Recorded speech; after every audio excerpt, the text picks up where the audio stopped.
আগুনে পুড়ল ঢাকা শিশু হাসপাতালের আইসিইউ। রোগী স্বজনদের মাঝে আতঙ্ক, স্বাভাবিক হয়নি কার্যক্রম। তাড়াতাড়ি করে বের হইছে আর আমার ছেলেটার জন্য আমি আল্লাহর কাছে দোয়া করতেছি। আইসিইউর ভিতরে সব বাচ্চা আছে, কিন্তু এই বাচ্চাগুলো এখন বর্তমানে অক্সিজেনের লেগে খুব সমস্যার ভিতরে আছে। অক্সিজেনের সমস্যা, দ্রুত যদি অক্সিজেনের ব্যবস্থা না হয় তাহলে বাচ্চা রিস্ক আছে। তীব্র গরমে পুড়ছে দেশ, জনজীবনে চরম ভোগান্তি। চুয়াডাঙ্গা সহ কয়েক জেলায় হিট অ্যালার্ট থাকবে কয়েকদিন। আমার কোনো উপায় নাই, তো বাধ্যগতভাবে মনে করো সালাই লাগে, কারণ পিকআপ তো আর মনে করে গরম মানে না। এ ভাড়া টাড়া মারতে পারছি না, গা ঘাইনে একেবারে ভিজে যাচ্ছি। কষ্ট হচ্ছে, যেমন তাপমাত্রা বেশি, কষ্ট হচ্ছে, পানি পিপাসা লাগছে। অগ্নি সন্ত্রাসের জন্য বিএনপি নেতাদের বিরুদ্ধে মামলা, বিচার হবে দ্রুত। কৃষক লীগের অনুষ্ঠানে প্রধানমন্ত্রী। টনক নড়ল পলকের, হাসপাতালে দেখতে গেলেন নির্যাতিত চেয়ারম্যান প্রার্থীকে, প্রকাশ্যে চাইলেন ক্ষমা। সেই ঘটনায় যদি দোষী সাব্যস্ত হয়ে আমার ভাই বা আমার কোনো আত্মীয় বা আমার সংগঠনের কোনো নেতাকর্মী বা কোনো পদের কেউ থাকে, আমার কোনোই এই ব্যাপারে কোনো হস্তক্ষেপ থাকবে না। এবং মালয়েশিয়ায় বাংলাদেশি অভিবাসীদের করুণ অবস্থা নিয়ে হতাশ জাতিসংঘ, প্রতিশ্রুতি অনুযায়ী মেলেনি কর্মসংস্থান।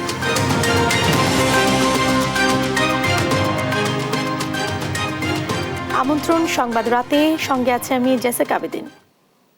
আগুনে পড়ল রাজধানীর শিশু হাসপাতালে সবচেয়ে স্পর্শকাতর ইউনিট আইসিইউ। ফায়ার সার্ভিসের প্রায় 1 ঘন্টার চেষ্টায় নিয়ন্ত্রণে আসে আগুন। এতে কেউ হতাহত না হলেও পুড়ে গেছে পুরো কার্ডিয়াক আইসিইউ বিভাগ। ফলে চিকিৎসাধীন গুরুতর শিশুদের স্থানান্তর করা হয়েছে অন্য হাসপাতালে। ধারণা করা হচ্ছে এসি থেকে আগুনের সূত্রপাত। ঘটনা তদন্তে কমিটি গঠনের কথা জানিয়েছেন স্বাস্থ্য প্রতিমন্ত্রী। মাইনুদ্দিন আরিফের রিপোর্ট। এই ধ্বংসস্তূপ দেখেই ধারণা করা যায় কি ভয়াবহ আগুনে পুড়েছে রাজধানীর আগারগাঁওয়ের ঢাকা শিশু হাসপাতাল। 1 ঘন্টার আগুনে পুড়ে গেছে হাসপাতালের 5ম তলার পুরো কার্ডিয়াক আইসিইউ বিভাগ। আগুন যখন পুরোপুরি নিয়ন্ত্রণে, তখনও আইসিইউতে থাকা ভেন্টিলেটরগুলো জ্বলছিল নিভু নিভু করে। তবে সিটগুলো পুড়ে ছাই। এসি দেখে বোঝা যায় ঘটনা কত ভয়াবহ। এটা কিছু জানি না, এনে কেউই ছিল না, খালি দাও দাও করে ওইটার ভিতর আগুনটা ধরে উঠছে। মেয়েরে নিয়ে তাড়াতাড়ি করে বের হইছে আর আমার ছেলেটার জন্য আমি আল্লাহর কাছে দোয়া করতেছি, আল্লাহ নি তার হায়াত নেক হায়াত বাড়াই দে। 5 তলার আইসিইউ থেকে প্রথমত আগুনটা লেগেছে, ঠিক আছে? লাগার পর আমি সাথে সাথে ফায়ার সার্ভিসকে কল দিছি। আগুন দেখে দিক বিদিক ছুটাছুটি শুরু করেন রোগীর স্বজনরা। ডাক্তার, আনসার এবং রোগীর স্বজনদের সহযোগিতায় আইসিইউতে থাকা শিশুদের দ্রুত সরিয়ে নেওয়া হয় হাসপাতালের অন্য বিভাগে। আগুন লাগছে আপনার 5 তলায়, আমরা 4 তলায় 5 তলায়, কিন্তু আমাকে বাচ্চা তো আপনার এই লাইফ সাপোর্ট আছে, আইসিইউর ভিতরে সব বাচ্চা আছে, কিন্তু এই বাচ্চাগুলো এখন বর্তমানে অক্সিজেনের লেগে খুব সমস্যার ভিতরে আছে। লাগছে তখন বাচ্চাদের হিমোডায়ালিসিস চলতেছে অলরেডি, তখন বিদ্যুৎ অফ করে দিয়েছে, এখন আইপিসির মাধ্যমে ডায়ালিসিস সম্পন্ন করছে, এখন বাচ্চা অক্সিজেনের সমস্যা। শিশুদের নিয়ে অনেক অভিভাবক হাসপাতালের বাইরের ফ্লোরেও অবস্থান নেন। এ সময় প্রচন্ড গরমে ভোগান্তিতে পড়ে শিশুরা।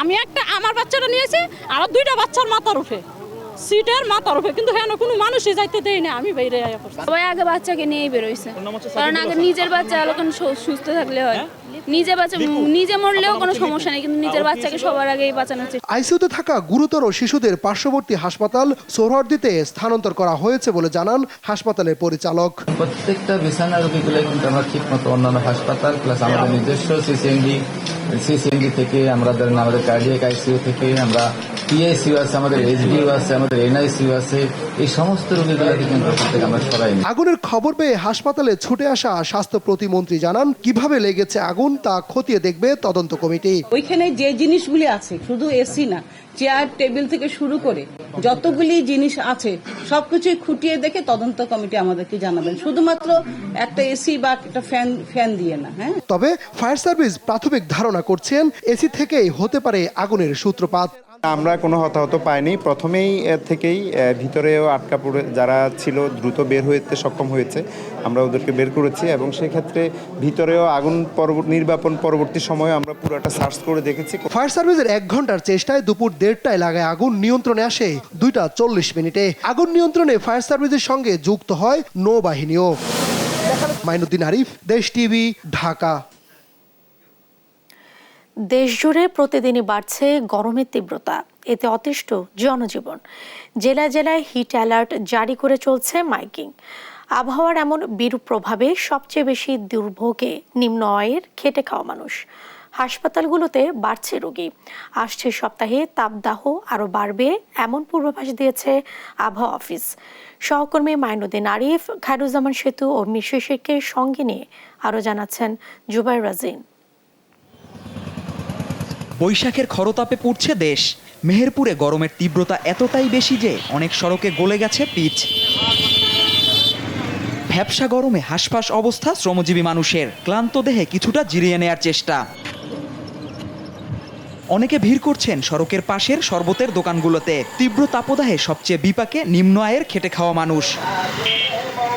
লোক তো গরমে অতিষ্ঠ যাচ্ছে, ভাড়া মতো তেমন নেই, লোকে আসলে ক্লান্ত হয়ে যাচ্ছে, লোক রাস্তাঘাটে চলতে পারতেছে না, এতটা অতিরিক্ত গরম পড়তেছে। যে তাপ রোদের, আমি এখন বাড়ি চলে যাচ্ছি। এত পরিমাণ তাপমাত্রা যে গা হাত পা পুরো জ্বালা পড়া শুরু হয়ে গেছে।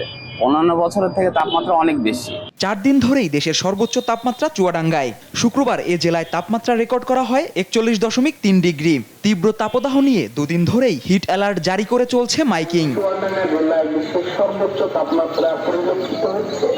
রাজধানী ঢাকাতেও পাল্লা দিয়ে বাড়ছে গরমের তীব্রতা। খুব বেশি প্রয়োজন ছাড়া ঘরের বাইরে বের হচ্ছেন না কেউই। আমার কোনো উপায় নাই তো, বাধ্যগতভাবে মনে করো সালাই লাগে, কারণ পিকআপ তো আর মনে করে গরম মানে না। অন্যান্য বছরের থেকে এবার ধরেন ঢাকায় প্রচুর গরম পড়তেছে, আর হিউমিডিটিও অনেক বেশি, এর জন্য ধরেন ঘামও শোকাচ্ছে না, আর বেশি অস্বস্তিটা ফিল হচ্ছে বেশি।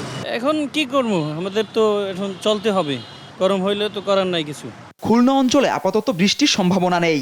আবহাওয়া অফিস বলছে আসছে সপ্তাহে তাপমাত্রা আরও বাড়বে। এই এপ্রিল মাস যেহেতু উত্তপ্ত মাস এবং এই সময় প্রকৃতি একটু বিরূপ থাকে এবং এই যে বিদ্যমান তাপপ্রবাহ সেটা এপ্রিল জুড়েই অব্যাহত থাকার সম্ভাবনা রয়েছে। তবে কোথাও কোথাও এই তাপপ্রবাহের আওতাধীন এরিয়া 21 তারিখের পর কোথাও কোথাও বিশেষ করে সিলেট, ময়মনসিংহ এবং চট্টগ্রামের কিছু অংশে কমে যেতে পারে। প্রচণ্ড গরমে রাজধানী সহ দেশের বিভিন্ন জেলায় হাসপাতালগুলোতে বেড়েছে রোগীর চাপ। জুবাইর রাজিন, নিউজ ডেস্ক, দেশ টিভি। বিএনপি নেতাকর্মীদের বিরুদ্ধে কোনো মামলাই রাজনৈতিক নয়।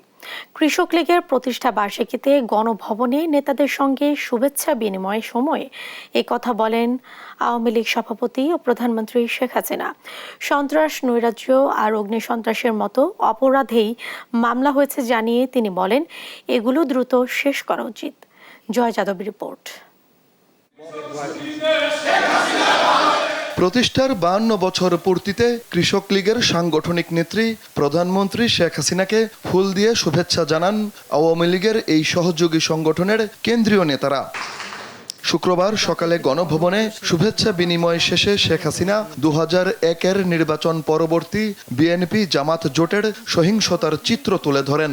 বলেন, সেই ধরনের কোনো প্রতিশোধ নেয়নি আওয়ামী লীগ। তাদের ভাগ্য ভালো যে আমরা ক্ষমতা আছে, আমরা ওইভাবে তাদের মতো প্রতিশোধমূলক না দেখে এখনো কথা বলার সুযোগ পাই। নেতাকর্মীদের মামলার সংখ্যা নিয়ে বিএনপির নেতারা যা বলছেন তার সাথে ভিন্ন মত পোষণ করেন শেখ হাসিনা। 60 লক্ষ তো আমাদের ধারণ ক্ষমতাও নেই জেলে, তারপর যদি বাদ দিয়ে যতজন ধারণ ক্ষমতা যত জেলে আছে যারা, তার মানে তারা সবাই বিএনপির ক্রিমিনাল, এটাই তো তারা বলতে চাচ্ছে। তার মানে বাংলাদেশের যত অপরাধ সে অপরাধের সবই করে বিএনপি। প্রধানমন্ত্রী জানান, বিএনপির নেতাকর্মীদের বিরুদ্ধে কোনো মামলাই রাজনৈতিক মামলা নয়। আজকে তাদের সব জায়গায় কান্নাকাটি কি আমাদের বিরুদ্ধে মামলা, তোদের জিজ্ঞেস করতে হয় যে মামলাগুলি কিসের মামলা। ওদের বিরুদ্ধে কোনো মামলা তো পলিটিক্যাল মামলা না, প্রত্যেকটা মামলা হচ্ছে অগ্নিসন্ত্রাসের মামলা। তারা মানুষ হত্যা করেছে আগুন দিয়ে।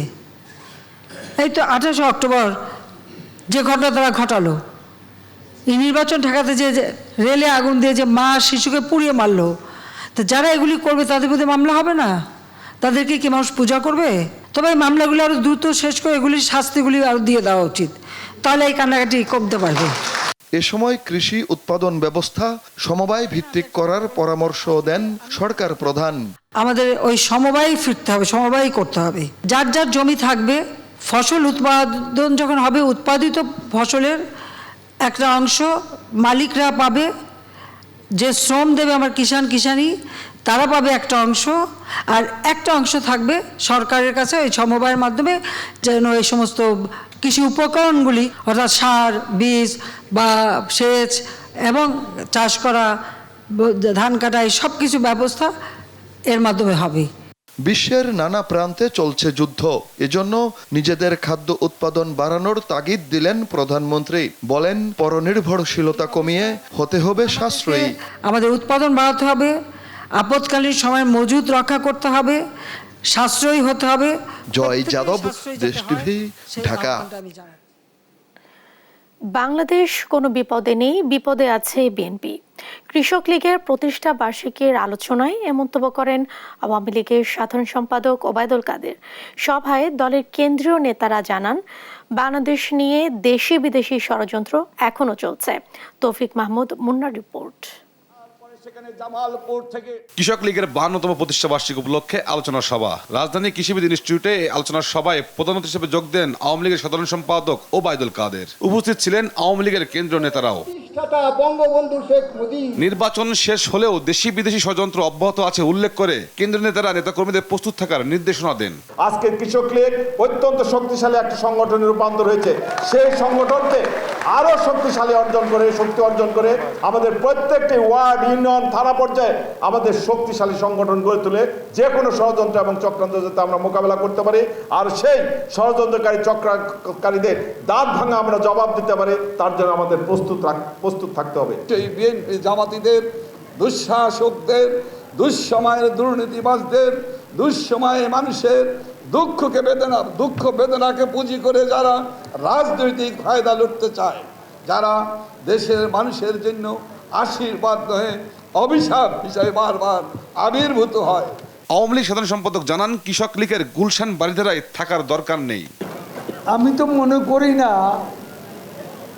বাংলাদেশ কৃষক লীগের ধানমন্ডি শাখা, বনানী শাখা, গুলশান শাখা, বাড়িধারা শাখা এসবের কোনো প্রয়োজন আছে বলে আমি মনে করি না।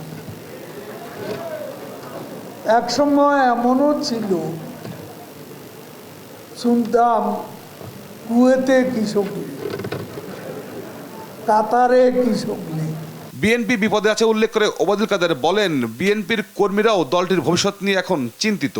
নিজেরা বিপদে আছে, দেশকে বলে বিপদে আছে, বাংলাদেশ বিপদে।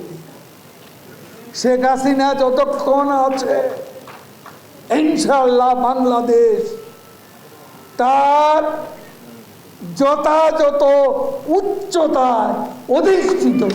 দেশের অর্থনীতি বাঁচাতে কৃষককে বাঁচাতে হবে বলে জানান ওবায়দুল কাদের।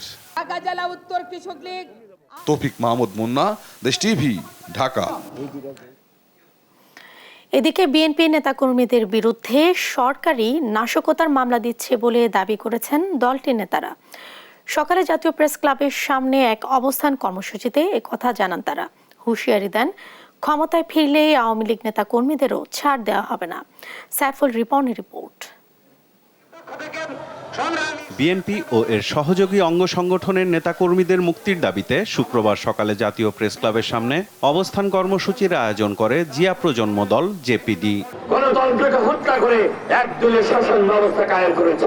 এতে যোগ দিয়ে নেতারা অভিযোগ করেন, বিদেশিদের প্রশ্রয় দিতেই বিএনপি চেয়ারপারসন খালেদা জিয়াকে কারাবন্দী করে রাখা হয়েছে।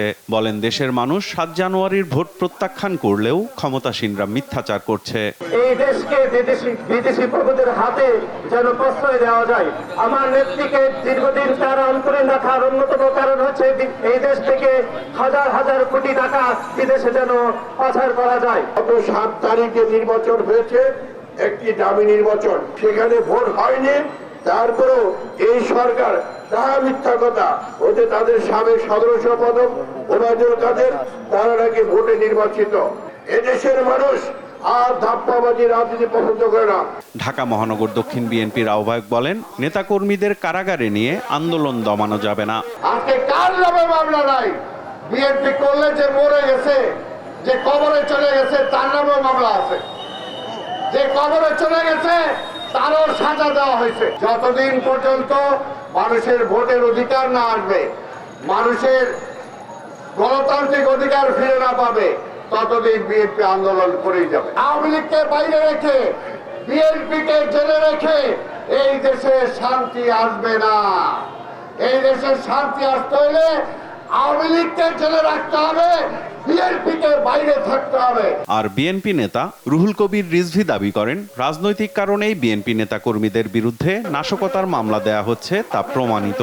গোটা জাতি মনে করে যে আপনি ষড়যন্ত্র করে আন্দোলনকামী, গণতন্ত্রকামী, সত্য কথা যারা বলে, যারা গণতন্ত্রের পক্ষে সোচ্চার, তাদের বিরুদ্ধে বিভিন্ন নাশকতার মামলা, মিথ্যা মামলা দিয়ে আপনি তাদেরকে কারাগারে পুরে রেখেছেন। এর প্রমাণ আছে। ক্ষমতার পতন হলে আওয়ামী লীগ নেতা কর্মীদেরও একদিন বিচার হবে, হুঁশিয়ারি দেন রিজভী। অন্যায় করে রাষ্ট্র ক্ষমতাকে কবজায় নিয়ে আপনি যে প্রতিশোধের খেলায় মেতে উঠেছে, এই খেলায় আলটিমেটলি আপনি পরাজিত হবেন।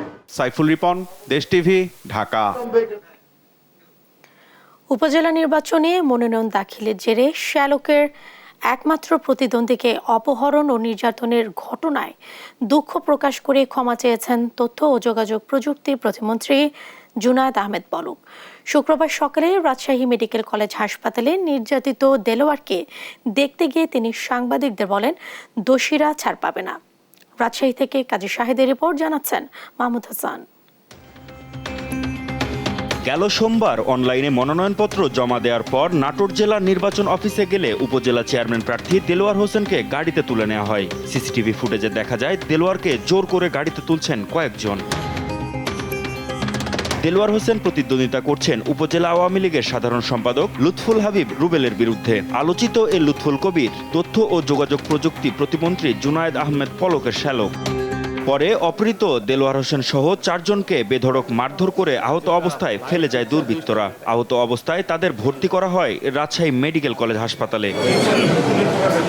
চিকিৎসাধীন উপজেলা চেয়ারম্যান প্রার্থী দেলোয়ার হোসেনকে দেখতে শুক্রবার সকালে রামেক হাসপাতালে যান প্রতিমন্ত্রী পলক। দেলোয়ার সহ 4 জনের চিকিৎসার খোঁজ খবর নিয়ে চিকিৎসা ব্যয় বহনের প্রতিশ্রুতি দেন তিনি। যিনি আহত হয়েছেন দেলোয়ার হোসেন পাশা ভাই, তার চিকিৎসার জন্য আমি দেশের বাইরে থেকেই আমাদের রাজশাহী মেডিকেল কলেজের অত্যন্ত সুযোগ্য দায়িত্বশীল পরিচালক শামীম ভাইয়ের সাথে যোগাযোগ করি এবং উনি খুব আন্তরিকতার সাথে বরাবরের মতোই আমাদের রাজশাহী মেডিকেল কলেজের হাসপাতালের দায়িত্বশীল যারা চিকিৎসকবৃন্দ আছে তারা দ্রুত তাকে আইসিইউতে নেন। এ ঘটনায় জড়িতদের কোনো ছাড় দেওয়া হবে না বলেও জানান তিনি। প্রাথমিক যে তথ্য প্রমাণ, ভিডিও ফুটেজ এবং আদালতে যে আইনগত যে স্বীকারোক্তি, তো তার ভিত্তিতে পুলিশ অনুসন্ধান করছে, তদন্ত করছে। তার প্রেক্ষিতে যাই তদন্তে আসবে, যারাই এর সাথে জড়িত থাকবে, তাদের বিরুদ্ধে পুলিশ নিরপেক্ষভাবে কোনো প্রভাব খাটাবে না, কেউ প্রভাব মুক্তভাবে তারা ব্যবস্থা নেবে। সেই ঘটনায় যদি দোষী সাব্যস্ত হয়ে আমার ভাই বা আমার কোনো আত্মীয় বা আমার সংগঠনের কোনো নেতাকর্মী বা কোনো পদের কেউ থাকে, আমার কোনোই এই ব্যাপারে কোনো হস্তক্ষেপ থাকবে না। অপহরণের পেছনে প্রতিমন্ত্রী পলকের শ্যালক রুবেলের হাত আছে বলে আদালতে স্বীকারোক্তিমূলক জবানবন্দি দিয়েছেন গ্রেপ্তারকৃতরা। নিউজ ডেস্ক, দেশ টিভি। সংবাদ রাতে আরো থাকছে, সীমানা দেয়াল ভেঙে বাস ঢুকে গেল বিমানবন্দরের 3rd টার্মিনালে, নিহত 1। রাজশাহীতে ট্রাকের চাপায় 3 মোটরসাইকেল আরোহীর মৃত্যু।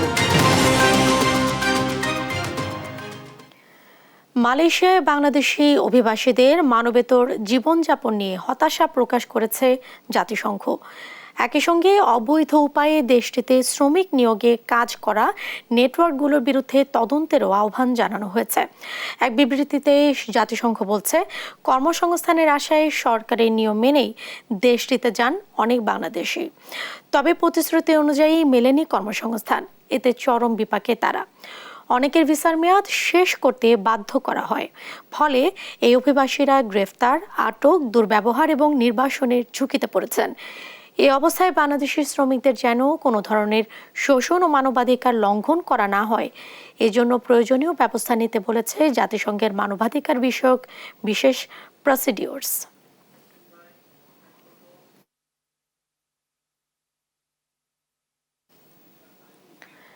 আজ থেকে কার্যকর হলো ভোজ্য তেলের নতুন দাম, তবে খুচরায় এখনও আগের দামেই মিলছে।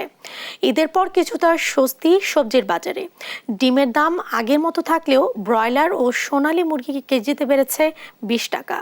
তবে আগের চড়া দামে স্থিতিশীল আছে চালের বাজার। বিস্তারিত জানাচ্ছেন হাসান মাহমুদ। বৃহস্পতিবার প্যাকেট ও বোতলজাত ভোজ্য তেলের দাম লিটারে 4 টাকা বৃদ্ধির ঘোষণা দেয় বাণিজ্য মন্ত্রণালয়। তবে খুচরা বাজারে এখনও আগের দামেই বিক্রি হচ্ছে পুরনো বোতল। নতুন অর্ডার দিলে 167 টাকায় বিক্রি করতে হবে বলে জানান বিক্রেতারা। ডিস্ট্রিবিউটরের কাছে আসবে, তারপরে আমাদের কাছে আসবে। এখনও কোনো কোম্পানি আসে নাই। 5 লিটার 2 লিটার 1 লিটার আছে, সব দিছে আগের রেটেই দিছে। নতুন মাল এখনো ঢোকে নাই, 2-1 দিনের ভিতরে হয়তো নতুন মাল পাওয়া যাবে। ঈদের পর বাজারে নিম্নমুখী সবজির দর 40 থেকে 45 টাকায় বিক্রি হচ্ছে বেশিরভাগ সবজি। 2-4 দিন বাড়তি ছিল, এখন আবার সবকিছু আগের মতো হয়ে গেছে। অনেক ট্রাক ঢুকতেছে চারদিক দিয়ে, সবজির অভাব নাই, যত পাইকার হচ্ছে তার বিক্রি করে ওভারলোড থাকতেছে। তবে সরবরাহ বেশি থাকার পরও এমন দামে অখুশি ক্রেতারা। খুচরা বাজারের এ দামকেও অস্বাভাবিক বলছেন তারা। সরবরাহ দেখেন প্রচুর আছে, কিন্তু সরবরাহ থাকার পরও এখন দাম অত্যাধিক বেশি। রমজান বাইরে যাওয়ার পরে কমা দরকার, সেই কমাটা কবে নিতে। আর সব ধরনের মাছে কেজিতে 20 থেকে 30 টাকা বেড়েছে। এমন দাম বৃদ্ধির কোনো কারণ দেখছেন না ক্রেতারা। ডিমের দাম 120 টাকা থাকলেও ব্রয়লার মুরগি বিক্রি হচ্ছে 130 টাকায়। এই যে 1 সপ্তাহ আগে যেরকম ছিল এখনো তাই আছে, দাম কমে না। প্রতি কেজি মালে 15-20 টাকা পার কেজি দেবে, আবার 1 সপ্তাহ পর আবার স্থিতিশীল হয়ে যাবে, মালটা দামি হবে, আবার দাম কমে যাবে। ছোট ছোট মাছ নিলাম, চিংড়ি মাছ 1050 এরকম দাম। মাছের দাম প্রচুর, মনে হয় একটা সিন্ডিকেট, একজন চাইলে ওইটাই দিতে হয়। চালের দামও স্থিতিশীল। ঈদের পর আর দাম বাড়েনি বলে জানান বিক্রেতারা। তবে চালের ধরন ও দাম লেখা বস্তা এখনো মিলছে না বাজারে। চাউলের দাম আগের মতনই আছে। 28 চাউল আমরা ঈদের আগে যেরকম বিক্রি করছি এখন ওরকম বিক্রি করতেছি। আমাদের কোনো সমস্যা নেই, আমাদের জন্য আরো ভালো হবে। গাড়ি থাকলে আমাদের বিক্রি করতে সহজ হবে আরো। ঈদের পর আলু ও পেঁয়াজ কেজিতে বেড়েছে 10 টাকা, আর আদা রসুন বেড়েছে 20 টাকা। হাসান মাহমুদ, দেশ টিভি, ঢাকা। রাজধানীতে এবার বেপরোয়া গতির বাসের ধাক্কায় শাহজালাল আন্তর্জাতিক বিমানবন্দরের 3rd টার্মিনালের বাউন্ডারি ভেঙে প্রাণ গেল একজনের। নিহত মাইদুল ইসলাম সিভিল এভিয়েশনের সিনিয়র সাব অ্যাসিস্ট্যান্ট ইঞ্জিনিয়ার। প্রত্যক্ষদর্শীরা জানান শুক্রবার সকাল 10টার দিকে রায়দা পরিবহনের বাসটি নিয়ন্ত্রণ হারিয়ে টার্মিনালের নিরাপত্তা বাউন্ডারি ভেঙে ভেতরে ঢুকে যায়। এ সময় সড়কে থাকা একটি মোটরসাইকেলকে চাপা দেয় বাসটি। এতে গুরুতর আহত ওই মোটরসাইকেলের চালককে কুর্মিটোলা জেনারেল হাসপাতালে নেওয়া হলে কর্তব্যরত চিকিৎসক তাকে মৃত ঘোষণা করেন। এ ঘটনায় এখনও কাউকে আটক করা যায়নি, তবে বাসটিকে জব্দ করা হয়েছে। এ বিষয়ে আইনি প্রক্রিয়া চলমান বলছে পুলিশ।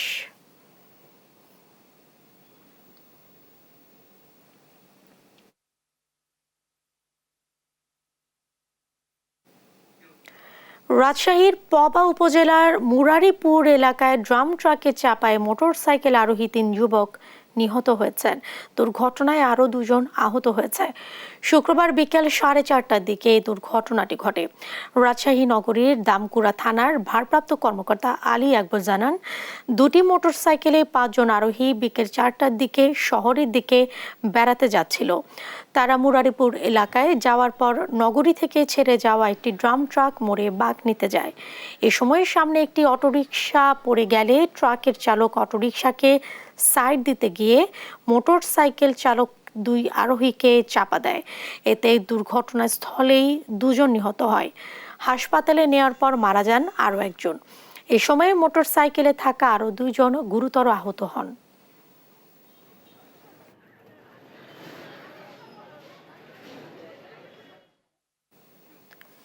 ফরিদপুরের মধুখালীতে মন্দিরে নির্মাণ শ্রমিকরা অগ্নিসংযোগ করেছে এমন অভিযোগে কয়েকজনকে পিটিয়ে আহত করে এলাকাবাসী। পরে চিকিৎসাধীন অবস্থায় 2 শ্রমিকের মৃত্যু হয়। এ ঘটনায় এলাকায় থমথমে অবস্থা বিরাজ করছে। মোতায়েন করা হয়েছে আইন শৃঙ্খলা বাহিনীর অতিরিক্ত সদস্য। বিস্তারিত শুভশ্রী রায়ের ডেস্ক রিপোর্টে। ফরিদপুরের মধুখালী পঞ্চপল্লী গ্রামের কালী মন্দিরের 50 গজ পাশে পঞ্চপল্লী সরকারি প্রাথমিক বিদ্যালয়। ওই বিদ্যালয়ে শৌচাগার নির্মাণের জন্য কয়েকজন শ্রমিক সেখানে কাজ করছিলেন। বৃহস্পতিবার সকালে ওই শ্রমিকদের সঙ্গে কালী পূজার প্রতিমা নিয়ে কথা কাটাকাটি হয় কয়েকজন গ্রামবাসীর। এর মধ্যে বৃহস্পতিবার সন্ধ্যা দিকে ওই মন্দিরের প্রতিমায় অগ্নিসংযোগ করে অজ্ঞাত ব্যক্তিরা। এলাকাবাসী ধারণা করেন শ্রমিকরা মন্দিরে হামলা ও প্রতিমায় অগ্নিসংযোগ করেছেন। এর জের ধরে স্কুলে অবস্থানরত নির্মাণ শ্রমিকদের উপর হামলা চালায় স্থানীয়রা। দ্রুত আসেন, আমাদের মন্দিরে আগুন দিচ্ছে। হ্যাঁ, কে বা কাহারা কোনো যে লেবাররা কাজ করে, হ্যাঁ ওরা আগুন দিচ্ছে, তাদেরকে ধরে রাখছে। আমি তাৎক্ষণিকভাবে এখানে আসলাম, আসে দেখি যে হাজার হাজার জনগণ, হ্যাঁ মোটামুটি জনগণকে একটু শান্ত করার চেষ্টা করি, কিন্তু আসলে পরিস্থিতি দেখলাম যে বেগতিক। খবর ছড়িয়ে পড়লে আশপাশের শত শত মানুষ জড়ো হতে থাকেন ঘটনাস্থলে। পরিস্থিতি নিয়ন্ত্রণে ঘটনার পরপরই সেখানে পুলিশ মোতায়েন করা হয়। দ্রুত ঘটনাস্থলে পৌঁছান জেলা প্রশাসক, পুলিশ সুপার সহ প্রশাসন ও আইন শৃঙ্খলা বাহিনীর ঊর্ধ্বতন কর্মকর্তারা। যখনই শুনতে পাই যে এখানে কালী মন্দিরে বিতাড়িত আগুন দিয়েছে, এটাকে কেন্দ্র করে এখানে শ্রমিকদের উপর হামলা হয়েছে। অতিরিক্ত ফোর্স নিয়ে এসে এপিসি সহ আমরা প্রায় 100 মতো অতিরিক্ত ফোর্স আসি। আমরা এখানে প্রবেশ করে আমরা ভিকটিমদেরকে উদ্ধার করি।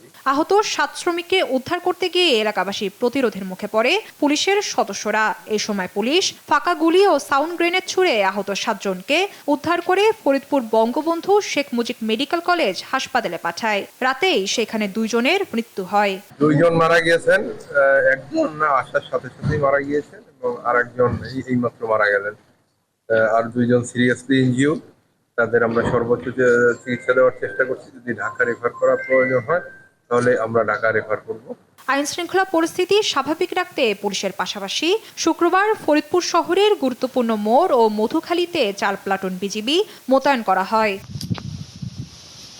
শুভশ্রী রায়, নিউজ ডেস্ক, দেশ টিভি। সংবাদ রাতে আরো থাকছে।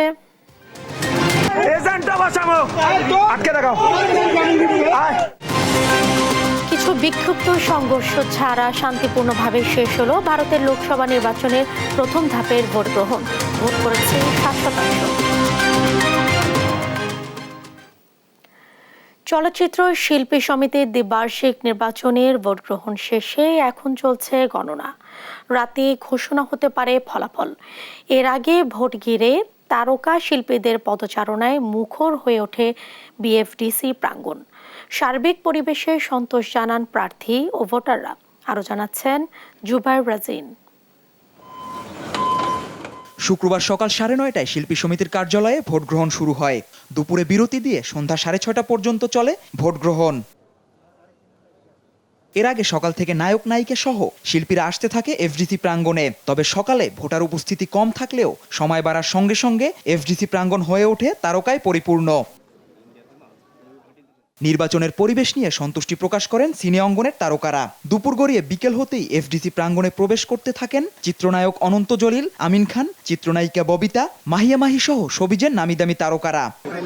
পরিবেশ খুবই ভালো এবং আমার কাছে একদম স্টার্টিং থেকে শুরু করে এখন এই পর্যন্ত পুরোপুরি এখনো ঢুকতে পারিনি, বাট যতটুকু এসছে আমার কাছে মনে হয় যে খুবই সুষ্ঠু এবং সুন্দরভাবে নির্বাচন হচ্ছে। এবং নির্বাচনের পরিবেশ নিয়ে সন্তুষ্টি প্রকাশ করেন 2 প্যানেলের প্রার্থীরা। যাকেই ফোন করে যার কাছে ভোট চাই সেই তো বলে যে ভোট দিব। এখন বাকিটা দেখা যাক, ভোটারদের উপরে নির্ভর করবে, কারণ কেউ এখনো পর্যন্ত হতাশ করেনি। সবাই বলছে যে ইনশাআল্লাহ ভোট দিব। আমরা আসলে শিল্পীদের জয়টাই চাই, শিল্পীরা যাকে জয়যুক্ত করবে সেটাই তো মানতে হবে। মিশা সওদাগর, দেবজল সাহেবের প্যানেল, এই প্যানেলটি যদি জয়যুক্ত হয় তাহলে ইন্ডাস্ট্রির জন্য, আমাদের চলচ্চিত্র শিল্পীর জন্য অনেকটাই উপকার বয়ে আনবে। এবার প্রধান নির্বাচন কমিশনার হিসেবে দায়িত্ব পালন করছেন প্রযোজক খোরশেদ আলম খসরু। এবার মোট ভোটার 570 জন। জুবাইর রাজিন, দেশ টিভি, ঢাকা। এবারে আন্তর্জাতিক প্রসঙ্গ। ইরানে ইসরায়েলের পাল্টা হামলায় যুদ্ধাবস্থা বিরাজ করছে মধ্যপ্রাচ্য জুড়ে। শুক্রবার ভোরে ইরানের ইসফাহান প্রদেশের কাছে ড্রোন ও ক্ষেপণাস্ত্র হামলা চালায় ইসরায়েল। আনুষ্ঠানিকভাবে স্বীকার না করলেও ইসফাহানের আকাশে অজানা বস্তু ধ্বংসের দাবি করেছে ইরানের সামরিক বাহিনী। তবে এখনই পাল্টা আক্রমণে যাবে না তেহরান। আরো জানাচ্ছেন লুৎফর কবির। শুক্রবার ভোরে ইরানের ইস্পাহান প্রদেশের কাছে আকাশে বিপজ্জনক বস্তু শনাক্ত করে দেশটির আকাশ প্রতিরক্ষা ব্যবস্থা। মুহূর্তেই সেটিকে ভূপাতিতের দাবি করে বিবৃতি দেয় ইরান। এই ঘটনায় আতঙ্ক ছড়িয়ে পড়ে মানুষের মাঝে। ভোরের আলো ফুটতেই পারমাণবিক অধ্যুষিত প্রদেশটির জারদানজানে সতর্ক অবস্থানে দেখা যায় ইরানি বাহিনীকে। এ বিষয়ে ইস্পাহান প্রদেশের জ্যেষ্ঠ সেনা কমান্ডার ব্রিগেডিয়ার জেনারেল সিয়াভাস জানান, সন্দেহভাজন বস্তু গুলি করে নামানো হয়, কোনো ক্ষয়ক্ষতি না হওয়ারও দাবি করেন তিনি। ইরানের রাষ্ট্রীয় টেলিভিশনে বলা হচ্ছে কয়েকটি ড্রোন ভূপাতিত করা হয়। শঙ্কার বিষয় যেটি ছিল সেখানে ইরানের পারমাণবিক স্থাপনা ক্ষতিগ্রস্ত হয়েছে কিনা। আন্তর্জাতিক পারমাণবিক শক্তি সংস্থার প্রধান রাফায়েল গ্রোসি আশ্বস্ত করেছেন এমন কিছু ঘটেনি। এই ঘটনায় ইরানের আকাশে অভ্যন্তরীণ বিমান চলাচল স্থগিত করা হলেও কয়েক ঘন্টা পর তা তুলে নেওয়া হয়। উপসাগরীয় অঞ্চলগুলো দিয়ে জাহাজ চলাচলের উপর সতর্কবার্তা জারি করা হয়েছে। তবে হামলার আগে যুক্তরাষ্ট্রকে অবহিত করে নেতানিয়াহু প্রশাসন, কিন্তু আক্রমণের বিষয়ে সম্মতি দেয়নি বলে দাবি করেছেন এক জ্যেষ্ঠ মার্কিন কর্মকর্তা। সিএনএনকে তিনি বলেন, ইসরায়েলের বিষয়টি কোনোভাবেই সমর্থন করেনি হোয়াইট হাউস। এদিকে সাবেক এক মার্কিন জেনারেল মনে করছেন ইরানের জন্য এটি ছিল গঠনমূলক বার্তা। তবে ইসরায়েলকে তাৎক্ষণিক পাল্টা জবাব দেওয়ার কথা ভাবছে না তেহরান। পরিস্থিতি বিবেচনায় নিজ দেশের নাগরিকদের দ্রুত ইসরায়েল ছাড়ার অনুরোধ জানিয়েছে অস্ট্রেলিয়া। একই বার্তা দিয়েছে যুক্তরাষ্ট্র। গত 1 এপ্রিল দামেস্কে ইরানি কনসুলেটে ভয়াবহ হামলা চালায় ইসরায়েল। এতে ইরানের 7 কর্মকর্তা সহ আরও কয়েকজন নিহত হন। পরে ইসরায়েলের প্রতিশোধমূলক হামলা চালায় ইরান। এর জবাবে পাল্টা এই পদক্ষেপ নিল নেতানিয়াহু প্রশাসন। লুৎফর কবির, নিউজ ডেস্ক, দেশ টিভি। এবার ভারতের লোকসভা নির্বাচনের খবর।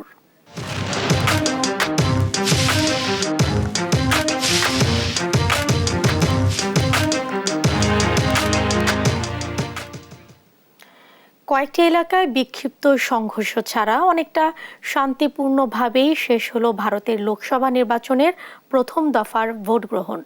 শুক্রবার 17 রাজ্য ও 4 কেন্দ্রশাসিত অঞ্চলের 102 আসনে একযোগে চলে ভোট।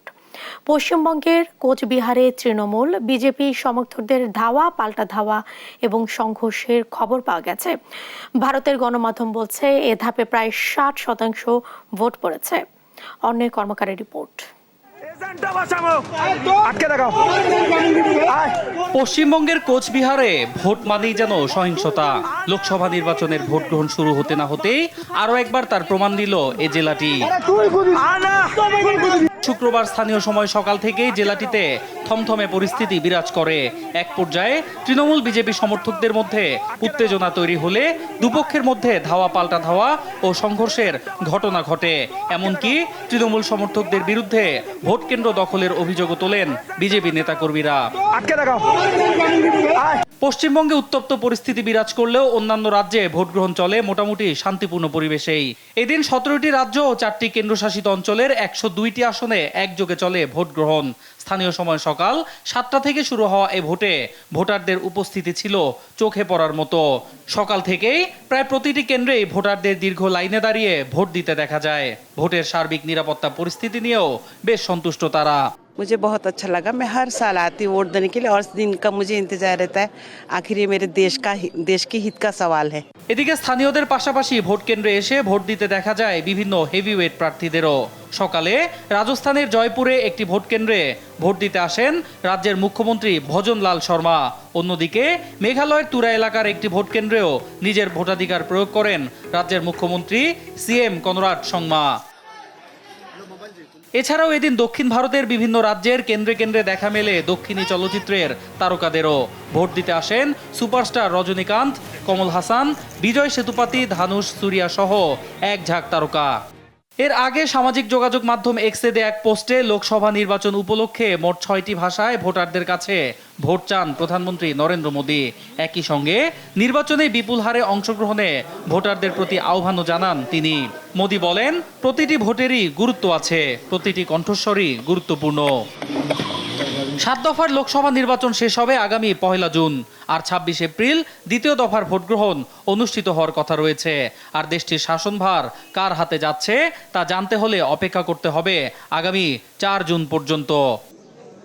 অন্যয় কর্মকার, নিউজ ডেস্ক, দেশ টিভি। এবারে খেলার খবর।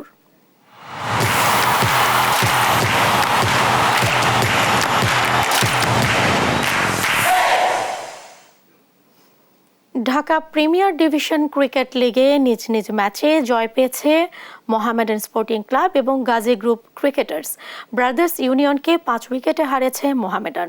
মিরপুরে টস হেরে ব্যাট করতে নেমে দলীয় 61 রানে 5 উইকেটে হারায় ব্রাদার্স। শেষ পর্যন্ত মাত্র 135 রানে অল আউট হয় তারা। দলের পক্ষে মাহমুদ সর্বোচ্চ 45 রান করেন। মোহামেডানের নাসুম তুলে নেন 5 উইকেট। 136 রানের টার্গেটে ব্যাট করতে নেমে ইমরুল কায়েস অপরাজিত 92 রানে ভর করে 5 উইকেটের সহজ জয় তুলে নেয় মোহামেডান। অন্য ম্যাচে সিটি ক্লাবকে 8 উইকেটে হারিয়েছে গাজী গ্রুপ ক্রিকেটার্স। নারায়ণগঞ্জে টস হেরে ব্যাট করে 180 রানে অল আউট হয় সিটি ক্লাব। 181 রানে টার্গেটে ব্যাট করতে নেমে হাবিবুর রহমানের অপরাজিত 102 রানে ভর করে 8 উইকেটে বড় জয় পায় গাজী গ্রুপ।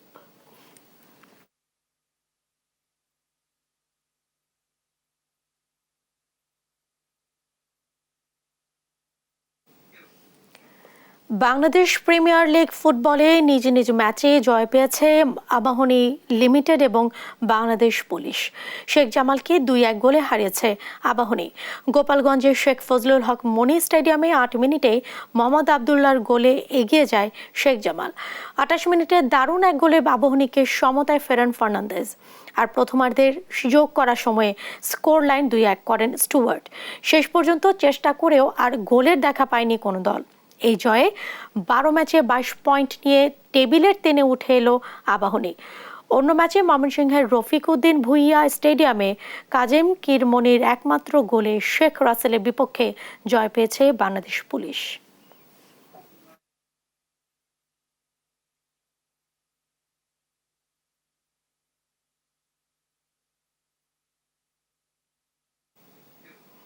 সংবাদ রাতে শিরোনামগুলো জানিয়ে দিচ্ছি আরো একবার।